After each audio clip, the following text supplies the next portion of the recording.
Bonjour à tous et bienvenue dans 50 films à voir avant la fin de 2023. Et aujourd'hui on parle du Géant de fer de Brad Bird sorti en 1999. Et enfin j'ai vu ce film.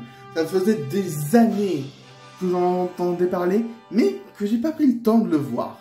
Et je me suis dit, allez, c'est l'été, là on va faire un mois spécial animation. Et on va commencer par le Géant de fer parce que j'ai vraiment envie de voir ce que ça va donner. Et oui, il était génial, franchement. Un bon film d'animation des années 90. Je veux dire, le dessin est très bien, l'animation est fluide, l'histoire est très sympathique. Franchement, les thèmes abordés en plus, très cool. Oui, si vous aimez les films de Brad Bird en général, vous aimerez le Géant de fer. Après, c'est vrai que je connaissais déjà un peu toute l'histoire.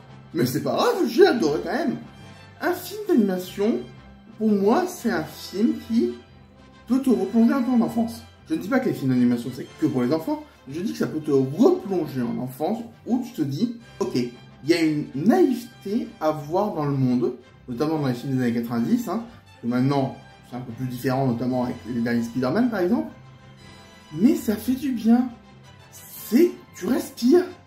Il y a plein de films que j'ai découverts là où j'étais pas forcément dedans, mais alors là, un film d'animation, tout simple, mais avec de beaux thèmes, une belle esthétique, une belle histoire, bah t'es dedans. Et je suis vraiment déçu qu'il n'y ait pas plus de films d'animation. Il y en a que 3.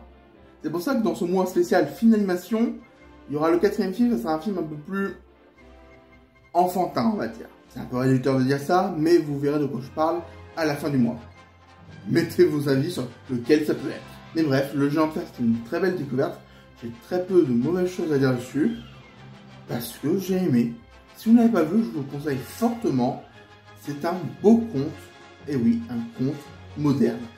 Et actuellement, ça fait longtemps qu'on n'a pas eu ça.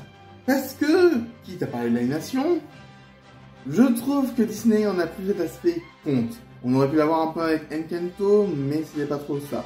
Pixar, on l'a définitivement perdu, même si Élémentaire était assez cool, on l'a perdu. Et les autres studios d'animation, bah, je suis désolé, mais même si j'adore leurs films, on n'a pas de conte de fées. Alors il y en a qui vont parler de Nimona sur Netflix. C'est une très belle histoire, mais pour moi, je n'ai pas retrouvé le côté conte de fées. Comme je ne l'ai pas retrouvé récemment chez DreamWorks avec le Chapeauté 2 par exemple, ou Illumination avec le dernier Mario. Et ça me manque un peu. Sincèrement, il y avait une naïveté dans les films d'animation des années 90 qui faisait plaisir à voir. Et là, on ne l'a plus. En clair l'étiquette. Cela fait donc 30 films, il n'en reste plus que 20.